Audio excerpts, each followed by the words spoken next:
ಆ ಹುಡುಗ ಕಳೆದ 13 ವರ್ಷಗಳಿಂದ ಮನೆಯ ಹಾಸಿಗೆ ಮೇಲೆಯೇ ಮಲಗಿದ್ದ. ಹಾಸಿಗೆಯ ಮೇಲೆಯೇ ಆತನ ನಿತ್ಯ ಕರ್ಮಗಳು ನಡೆಯುತ್ತೆ. ಪೋಷಕರು ಬಂದು ನೋಡಿದಾಗಲೇ ಆತನ ಬೇಕು ಬೇಡಿಕೆಗಳಿಗೆ ಸ್ಪಂದನೆ ಸಿಗುತ್ತೆ. ಹಸಿವಾದರೂ ಹೇಳಲು ಬರಲ್ಲ, ತಂದೆ ತಾಯಿ ನೋಡಬೇಕೆನಿಸಿದರೂ ಕರೆಯಲು ಆಗಲ್ಲ. ಕಳೆದ 13 ವರ್ಷಗಳ ಆ ಹುಡುಗನ ಯಾತನಾಮಯ ಬದುಕಿಗೆ ಕೊನೆಗೂ ಸುಪ್ರೀಂ ಕೋರ್ಟ್ ಅಂತ್ಯ ಹಾಡಿದೆ. ದಯಾಮರಣಕ್ಕೆ ಸಂಬಂಧಿಸಿದಂತೆ ಐತಿಹಾಸಿಕ ತೀರ್ಪು ನೀಡಿರುವ ಸುಪ್ರೀಂ ಕೋರ್ಟ್ ಕಳೆದ 13 ವರ್ಷಗಳಿಂದ ಅಂಗಾಂಗ ನಿಷ್ಕ್ರಿಯಗೊಂಡು ಹಾಸಿಗೆ ಹಿಡಿದಿದ್ದ ಗಾಜಿಯಾಬಾದ್ನ ಹರೀಶ್ ರಾಣಾರವರ ದಯಾಮರಣಕ್ಕೆ ಸಮ್ಮತಿ ಸೂಚಿಸಿದೆ. ಏನಿದು ಪ್ರಕರಣ? ಹರೀಶ್ ರಾಣನ ಯಾತನಾಮಯ ಬದುಕು ಹೇಗೆ ಅಂತ್ಯವಾಗಲಿದೆ? ಭಾರತಕ್ಕೆ ದಯಾಮರಣ ಕುರಿತ ಚರ್ಚೆಗಳ ದಿಕ್ಕನ್ನ ಈ ತೀರ್ಪು ಹೇಗೆ ಬದಲಿಸಬಲ್ಲದು? ಇಲ್ಲಿದೆ ಮಾಹಿತಿ. ಅರ್ಜಿಯ ಸುದೀರ್ಘ ವಿಚಾರಣೆ ನಡೆಸಿದ ಸುಪ್ರೀಂ ಕೋರ್ಟ್ ಹರೀಶ್ ರಾಣರವರ ಸ್ಥಿತಿಯ ಕುರಿತ ವೈದ್ಯಕೀಯ ಅಭಿಪ್ರಾಯಗಳನ್ನು ಸಂಗ್ರಹಿಸಿ ಮತ್ತು ಪೋಷಕರ ಕೋರಿಕೆಯನ್ನ ಪರಿಗಣಿಸಿ ದಯಾಮರಣಕ್ಕೆ ಸಮ್ಮತಿ ಸೂಚಿಸಿದೆ. ಅಲ್ಲದೆ ದಯಾಮರಣಕ್ಕೆ ಸಂಬಂಧಿಸಿದಂತೆ ಎರಡೂ ವೈದ್ಯಕೀಯ ಮಂಡಳಿಗಳ ಅಭಿಪ್ರಾಯಗಳನ್ನು ಅಧ್ಯಯನ ಮಾಡಿದ ನಂತರವೇ ಭಾರತದಲ್ಲಿ ಅನುಮತಿಸಲಾದ ನಿಷ್ಕ್ರಿಯ ದಯಾಮರಣ ಕುರಿತು ಕಾನೂನನ್ನು ತರುವ ಬಗ್ಗೆ ಪರಿಗಣಿಸುವಂತೆ ಸುಪ್ರೀಂ ಕೋರ್ಟ್ ಕೇಂದ್ರ ಸರ್ಕಾರವನ್ನ ಒತ್ತಾಯಿಸಿದೆ. 2018ರಲ್ಲಿ ನೀಡಿದ್ದ ಮತ್ತು ಆ ನಂತರ 2023ರಲ್ಲಿ ತಿದ್ದುಪಡಿ ಮಾಡಿದ ಕಾಮನ್ ಕಾಸ್ ತೀರ್ಪಿನ ಪ್ರಕಾರ ಘನತೆಯಿಂದ ಸಾಯುವ ಮೂಲಭೂತ ಹಕ್ಕನ್ನು ಗುರುತಿಸಿ ಸುಪ್ರೀಂ ಕೋರ್ಟ್ ಇದೇ ಮೊದಲ ಬಾರಿಗೆ ನಿಷ್ಕ್ರಿಯ ದಯಾಮರಣಕ್ಕೆ ಅವಕಾಶ ನೀಡುವ ಆದೇಶವನ್ನ ಹೊರಡಿಸಿದೆ. ಹರೀಶ್ ರಾಣಾಗೆ ಏನಾಗಿತ್ತು? ಯಾತನಾಮಯ ಬದುಕು ಹೇಗಿತ್ತು? ಪಂಜಾಬ್ ವಿಶ್ವವಿದ್ಯಾಲಯದ ವಿದ್ಯಾರ್ಥಿಯಾಗಿದ್ದ ಹರೀಶ್ ರಾಣಾ 2013ರಲ್ಲಿ ಪೇಯಿಂಗ್ ಗೆಸ್ಟ್ ವಸತಿ ಸೌಕರ್ಯದ 4ನೇ ಮಹಡಿಯಿಂದ ಬಿದ್ದು ಗಂಭೀರವಾಗಿ ಗಾಯಗೊಂಡಿದ್ದರು. ಮೆದುಳು ನಿಷ್ಕ್ರಿಯ ಮತ್ತು ಅಂಗಾಂಗ ವೈಫಲ್ಯದಿಂದ ಬಳಲುತ್ತಿದ್ದ ಹರೀಶ್ ರಾಣಾ ಅವರಿಗೆ ಆಸ್ಪತ್ರೆಯಲ್ಲಿ ಜೀವರಕ್ಷಕ ವ್ಯವಸ್ಥೆಯ ನೆರವಿನಿಂದ ಚಿಕಿತ್ಸೆ ನೀಡಲಾಗ್ತಿತ್ತು. ಅಂದಿನಿಂದ ಅವರು ಉಸಿರಾಟಕ್ಕಾಗಿ ಟ್ರಾಕಿಯೋಸ್ಟಮಿ ಟ್ಯೂಬ್ ಮತ್ತು ಆಹಾರಕ್ಕಾಗಿ ಗ್ಯಾಸ್ಟ್ರೋಜೆಜುನೆಸ್ಟೋಮಿ ಟ್ಯೂಬ್ ಹೊಂದಿರುವ ಹಾಸಿಗೆಗೆ ಸೀಮಿತರಾಗಿದ್ದಾರೆ. 13 ವರ್ಷಗಳಿಂದ ಯಾತನಾಮಯ ಬದುಕುತ್ತಿದ್ದ ಹರೀಶ್ ರಾಣರವರ ನೋವು ಸಹಿಸಲಾರದೆ ಅವರ ಪೋಷಕರು ತಮ್ಮ ಪುತ್ರನಿಗೆ ದಯಾಮರಣ ಕೋರಿ ಸುಪ್ರೀಂ ಕೋರ್ಟ್ನಲ್ಲಿ ಅರ್ಜಿ ಸಲ್ಲಿಸಿದ್ದರು. ಅರ್ಜಿಯ ವಿಚಾರಣೆ ನಡೆಸಿದ ಸುಪ್ರೀಂ ಕೋರ್ಟ್ ನ್ಯಾಯಮೂರ್ತಿ ಜೆ.ಬಿ. ಪಾರ್ದಿವಾಲಾ ಮತ್ತು ನ್ಯಾಯಮೂರ್ತಿ ಕೆ.ವಿ. ವಿಶ್ವನಾಥನ್ ನೇತೃತ್ವದ ಪೀಠ ತನ್ನ ಆದೇಶದಲ್ಲಿ ವ್ಯಕ್ತಿ ಓರ್ವ ಸಾವನ್ನ ಆಯ್ಕೆ ಮಾಡಬಹುದೇ ಎಂದು ನ್ಯಾಯಾಲಯಗಳನ್ನು ಕೇಳಿದರೆ ಅದಕ್ಕೆ ಅಮೆರಿಕದ ಸಚಿವ ಹೆನ್ರಿ ವಾರ್ಡ್ ಬೀಚರ್ ಅವರ ಪ್ರಸಿದ್ಧ ನುಡಿಗಟ್ಟೆ ಆಧಾರವಾಗುತ್ತದೆ. ವ್ಯಕ್ತಿಯ ದೈಹಿಕ ಮತ್ತು ಮಾನಸಿಕ ಆರೋಗ್ಯವನ್ನ ಪರಿಗಣಿಸಿ ಸಾಯುವ ಹಕ್ಕನ್ನ ನಾವು ಸ್ವೀಕರಿಸಬೇಕಾಗುತ್ತದೆ ಎಂದು ಮಾರ್ಮಿಕವಾಗಿ ಹೇಳಿದೆ. ರೋಗಿಯ ಹಿತದೃಷ್ಟಿ ಮತ್ತು ವೈದ್ಯಕೀಯ ಚಿಕಿತ್ಸೆಯ ಅಭಿಪ್ರಾಯಗಳನ್ನು ಆಧರಿಸಿ ಜೀವಧಾರಕ ಸಾಧನಗಳನ್ನ ಹಿಂತೆಗೆದುಕೊಳ್ಳಬಹುದು ಎಂದು ಸುಪ್ರೀಂ ಕೋರ್ಟ್ ತನ್ನ ತೀರ್ಪಿನಲ್ಲಿ ಉಲ್ಲೇಖಿಸಿದೆ.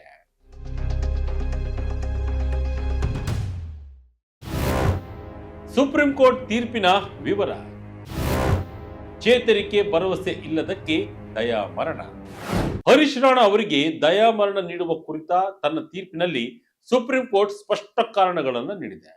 ಪಂಜಾಬ್ ವಿಶ್ವವಿದ್ಯಾಲಯದಲ್ಲಿ ಶಿಕ್ಷಣ ಪಡೆಯುತ್ತಿದ್ದ ಹರೀಶ್ ರಾಣಾ ಕಟ್ಟಡದ 4ನೇ ಮಹಡಿಯಿಂದ ಬಿದ್ದ ಪರಿಣಾಮವಾಗಿ ಅವರ ಮೆದುಳು ಮತ್ತು ಅಂಗಾಂಗಗಳು ನಿಷ್ಕ್ರಿಯಗೊಂಡಿದ್ದವು. ಘಟನೆ ನಡೆದಾಗ ಅವರಿಗೆ ಕೇವಲ 20 ವರ್ಷ ವಯಸ್ಸಾಗಿತ್ತು. ಈಗ ಹರೀಶ್ ರಾಣಾ ಅವರಿಗೆ 33 ವರ್ಷ ವಯಸ್ಸಾಗಿದ್ದು ಜೀವಿಸಲು ಇತರರ ಮೇಲೆ ಅವಲಂಬಿತರಾಗಿದ್ದಾರೆ. ಅವರ ವೈದ್ಯಕೀಯ ವರದಿ 13 ವರ್ಷಗಳಲ್ಲಿ ಯಾವುದೇ ಸುಧಾರಣೆಯನ್ನ ದಾಖಲಿಸಿಲ್ಲ ಎಂದು ಸುಪ್ರೀಂ ಕೋರ್ಟ್ ವರದಿಯಲ್ಲಿ ಉಲ್ಲೇಖಿಸಲಾಗಿದೆ. ಮುಂದುವರೆದು ವೈದ್ಯರ ಕರ್ತವ್ಯ ರೋಗಿಗೆ ಚಿಕಿತ್ಸೆ ನೀಡುವುದಾಗಿದ್ದರೂ ರೋಗಿಗೆ ಚೇತರಿಕೆಯ ಭರವಸೆ ಇಲ್ಲದಿದ್ದಾಗ ಆ ಕರ್ತವ್ಯಕ್ಕೆ ಯಾವುದೇ ಅರ್ಥವಿರುವುದಿಲ್ಲ.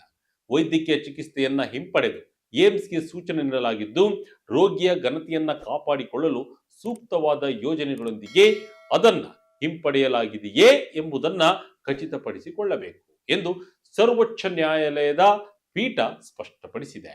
ಅಷ್ಟೇ ಅಲ್ಲದೆ ಘನ ನ್ಯಾಯಾಲಯವು ರಾಣರವರ ಕುಟುಂಬ, ಅದರಲ್ಲೂ ವಿಶೇಷವಾಗಿ ಅವರ ವೃದ್ಧ ಪೋಷಕರ ಹೋರಾಟವನ್ನ ಶ್ಲಾಘಿಸಿದೆ. ಹರೀಶ್ ರಾಣರವರ ಪೋಷಕರು ಕಳೆದ 13 ವರ್ಷಗಳಿಂದ ತಮ್ಮ ಪುತ್ರನ ನಿಸ್ವಾರ್ಥ ಸೇವೆ ಮಾಡಿದ್ದಾರೆ.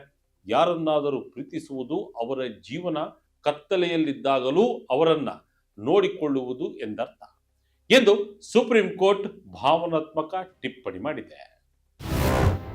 ದಯಾಮರಣ ಚರ್ಚೆ ಇತಿಹಾಸ. ಮರೆಯಲಾಗದ ಅರುಣ ಶಾನಭಾಗ್.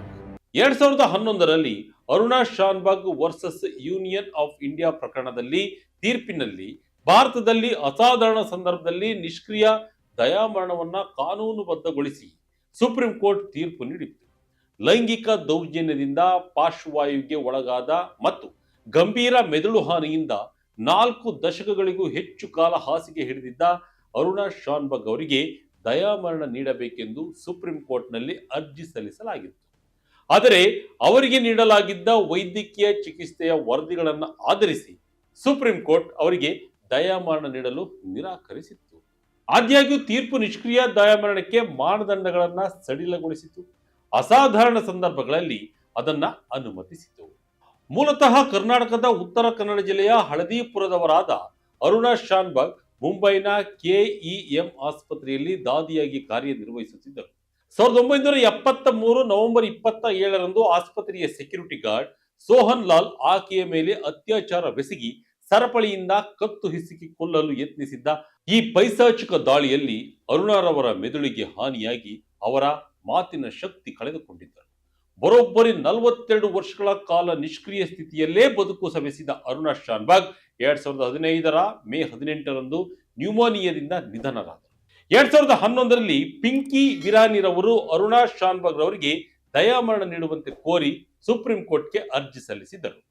ಸುಪ್ರೀಂ ಕೋರ್ಟ್ ಈ ಅರ್ಜಿಯನ್ನ ತಿರಸ್ಕರಿಸಿದ್ದಾದರೂ ಅರುಣಾ ಶಾನ್ಭಾಗ್ ಪ್ರಕರಣವು ಭಾರತೀಯ ಕಾನೂನು ಇತಿಹಾಸದಲ್ಲಿ ಜೀವಿಸುವ ಹಕ್ಕು ಮತ್ತು ರೋಗಿಯ ಘನತೆಯ ಕುರಿತಾದ ಪ್ರಮುಖ ಚರ್ಚೆಗಳಿಗೆ ಸಾಕ್ಷಿಯಾಯಿತು.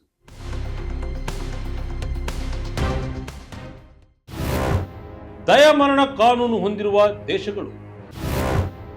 ಭಾರತದಲ್ಲೂ ದಯಾಮರಣ ಕುರಿತ ಚರ್ಚೆಗಳು. ಜೀವ ರಕ್ಷಣಾ ಚಿಕಿತ್ಸೆಯನ್ನ ಹಿಂಪಡೆಯುವ ಪ್ರಕ್ರಿಯೆಯನ್ನ ಒಳಗೊಂಡಿರುವ ನಿಷ್ಕ್ರಿಯ ದಯಾಮರಣವನ್ನ ವಿಶ್ವದಾದ್ಯಂತ ಅನೇಕ ದೇಶಗಳಲ್ಲಿ ನಿರ್ದಿಷ್ಟ ನಿಯಂತ್ರಿತ ಪರಿಸ್ಥಿತಿಗಳಲ್ಲಿ ಕಾನೂನುಬದ್ಧವಾಗಿ ಅನುಮತಿಸಲಾಗಿದೆ. ಸಕ್ರಿಯ ದಯಾಮರಣವು ಕೆಲವು ರಾಷ್ಟ್ರಗಳಿಗೆ ಸೀಮಿತವಾಗಿದ್ದರೂ ನೆದರ್ಲ್ಯಾಂಡ್ಸ್, ಬೆಲ್ಜಿಯಂ, ಕೆನಡಾ ಮತ್ತು ಭಾರತ ಸೇರಿದಂತೆ ಹಲವು ದೇಶಗಳು ಚಿಕಿತ್ಸೆಯನ್ನ ನಿರಾಕರಿಸುವ ಹಕ್ಕು ಎಂದು ನಿಷ್ಕ್ರಿಯ ದಯಾಮರಣವನ್ನ ವಿಶಾಲವಾಗಿ ಸ್ವೀಕರಿಸಿವೆ. ನೆದರ್ಲ್ಯಾಂಡ್ಸ್, ಬೆಲ್ಜಿಯಂ ಮತ್ತು ಲಕ್ಸೆಂಬರ್ಗ್ ಸ್ವಯಂ ಪ್ರೇರಿತ ದಯಾಮರಣಕ್ಕಾಗಿ ಸ್ಥಾಪಿತ ಕಾನೂನು ಚೌಕಟ್ಟುಗಳೊಂದಿಗೆ ನಿಷ್ಕ್ರಿಯ ದಯಾಮರಣವನ್ನ ಅನುಮತಿಸಿವೆ. ಹಾಗೆಯೇ ಯುರೋಪ್, ಉತ್ತರ ಅಮೆರಿಕ ಮತ್ತು ಇತರೆಡೆಗಳಲ್ಲಿಯೂ ವೈದ್ಯಕೀಯ ಬೆಂಬಲವನ್ನ ನಿರರ್ಥಕ ಅಥವಾ ರೋಗಿಯ ಇಚ್ಛೆಗೆ ವಿರುದ್ಧವೆಂದು ಪರಿಗಣಿಸಿದರೆ ಅದನ್ನ ಹಿಂತೆಗೆದುಕೊಳ್ಳಲು ಅನುಮತಿಸಲಾಗುತ್ತದೆ. ಭಾರತದಲ್ಲಿ ಮೊದಲ ಬಾರಿಗೆ 2011ರಲ್ಲಿ ನಿಷ್ಕ್ರಿಯ ದಯಾಮರಣ ನಿಯಮಗಳನ್ನ ಸಡಿಲಿಸಲಾಯಿತು. ಮುಂದೆ 2018ರಲ್ಲಿ ನಿಷ್ಕ್ರಿಯ ದಯಾಮರಣವನ್ನ ಕಾನೂನುಬದ್ಧಗೊಳಿಸಲಾಯಿತು. ಆದರೆ 2023ರಲ್ಲಿ ಈ ಕಾನೂನಿಗೆ ಕೆಲವು ತಿದ್ದುಪಡಿಗಳನ್ನ ತರಲಾಗಿದೆ. ನಿಷ್ಕ್ರಿಯ ದಯಾಮರಣವು ಜೀವ ರಕ್ಷಾ ಚಿಕಿತ್ಸೆಯನ್ನ ತಡೆಹಿಡಿಯುವುದು ಅಥವಾ ಹಿಂತೆಗೆದುಕೊಳ್ಳುವುದನ್ನ ಮಾತ್ರ ಒಳಗೊಂಡಿದೆ. ಉದಾಹರಣೆಗೆ ರೋಗಿ ವೆಂಟಿಲೇಟರ್ಗಳು ಅಥವಾ ಫೀಡಿಂಗ್ ಟ್ಯೂಬ್ಗಳನ್ನ ನಿಲ್ಲಿಸುವುದು. ಆದರೆ ಸಕ್ರಿಯ ದಯಾಮರಣವು ಜೀವನವನ್ನ ಕೊನೆಗೊಳಿಸಲು ದೃಢವಾದ ಕ್ರಿಯೆಯನ್ನ ಒಳಗೊಂಡಿರುತ್ತದೆ. ಕಾನೂನು ಸ್ಥಿತಿ ಗಮನಾರ್ಹವಾಗಿ ಬದಲಾಗುತ್ತದೆ. ಆದರೆ ವೈದ್ಯಕೀಯ ಚಿಕಿತ್ಸೆಯನ್ನ ನಿರಾಕರಿಸುವ ಹಕ್ಕನ್ನ ಜಾಗತಿಕವಾಗಿ ವ್ಯಾಪಕವಾಗಿ ಗುರುತಿಸಲಾಗಿದೆ. ಭಾರತ ಕೂಡ ಇದರಲ್ಲಿ ಒಂದು ಎಂಬುದು ಗಮನಾರ್ಹ.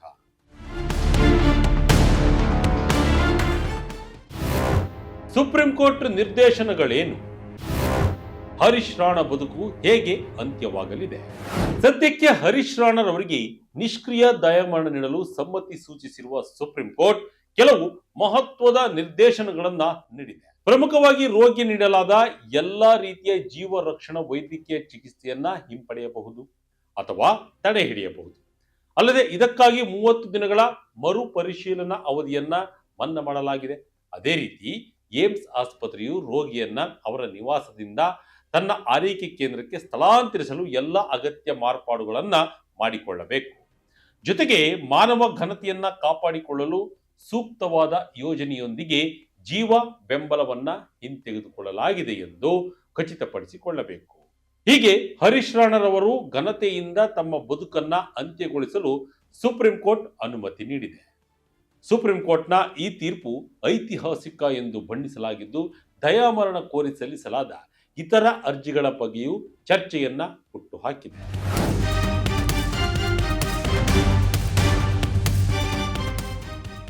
ಇನ್ನು ಭವಿಷ್ಯದಲ್ಲಿ ನಿಷ್ಕ್ರಿಯ ದಯಾಮರಣ ಅರ್ಜಿಗಳಿಗೆ ಸಂಬಂಧಿಸಿದಂತೆ ಪ್ರಾಥಮಿಕ ವೈದ್ಯಕೀಯ ಮಂಡಳಿ ಮತ್ತು ಮಾಧ್ಯಮಿಕ ವೈದ್ಯಕೀಯ ಮಂಡಳಿಯು ಜೀವ ಬೆಂಬಲವನ್ನ ಹಿಂತೆಗೆದುಕೊಳ್ಳುವ ಅಥವಾ ತಡೆ ಹಿಡಿಯುವ ಸರ್ವಾನುಮತದ ನಿರ್ಧಾರಕ್ಕೆ ಬಂದರೆ ಕಾಮನ್ ಕಾಸ್ ನಲ್ಲಿ ನಿಗದಿಪಡಿಸಿದ ಮಾರ್ಗಸೂಚಿಗಳಿಗೆ ಅನುಗುಣವಾಗಿ ಆಸ್ಪತ್ರೆಗಳಿಂದ ಮಾಹಿತಿಗಳನ್ನು ಸ್ವೀಕರಿಸಲು ಎಲ್ಲಾ ರಾಜ್ಯಗಳ ಹೈಕೋರ್ಟ್ಗಳು ಎಲ್ಲಾ ನ್ಯಾಯಾಂಗ ಮ್ಯಾಜಿಸ್ಟ್ರೇಟ್ಗಳಿಗೆ ನಿರ್ದೇಶನಗಳನ್ನು ನೀಡುತ್ತದೆ. ಎಲ್ಲ ಜಿಲ್ಲೆಗಳಲ್ಲಿನ ಮುಖ್ಯ ವೈದ್ಯಕೀಯ ಅಧಿಕಾರಿಗಳು ದ್ವಿತೀಯ ವೈದ್ಯಕೀಯ ಮಂಡಳಿಗಳಿಗೆ ನಾಮ ನಿರ್ದೇಶನಕ್ಕಾಗಿ ನೋಂದಾಯಿತ ವೈದ್ಯಕೀಯ ವೈದ್ಯರ ಸಮಿತಿಯನ್ನ ನಿರ್ವಹಿಸುವುದನ್ನ ಕೇಂದ್ರ ಸರ್ಕಾರ ಖಚಿತಪಡಿಸಿಕೊಳ್ಳಬೇಕು ಎಂದು ಸುಪ್ರೀಂ ಕೋರ್ಟ್ ತನ್ನ ತೀರ್ಪಿನಲ್ಲಿ ಉಲ್ಲೇಖಿಸಿದೆ. ಒಟ್ಟಿನಲ್ಲಿ ಹರೀಶ್ ರಾಣರವರ ಪ್ರಕರಣ ಭಾರತದಲ್ಲಿ ಮತ್ತೊಮ್ಮೆ ದಯಾಮರಣ ಕುರಿತ ಚರ್ಚೆಗಳನ್ನು ಹುಟ್ಟುಹಾಕಿದ್ದು ಘನತೆಯಿಂದ ಸಾಯುವ ಹಕ್ಕಿನ ಕುರಿತ ಪರಿಭಾಷೆಗಳಿಗೆ ಬಲ ನೀಡಿದೆ ಎಂದು ಹೇಳಬಹುದು. ಇದಾಗಿತ್ತು ಈ ಕ್ಷಣದ ಅಪ್ಡೇಟ್. ಇದೇ ರೀತಿಯ ಅಪ್ಡೇಟ್ಗಳಿಗಾಗಿ Vijaya Karnataka website, YouTube page, Facebook page follow ಮಾಡ್ತಾ ಇರಿ. ಧನ್ಯವಾದಗಳು.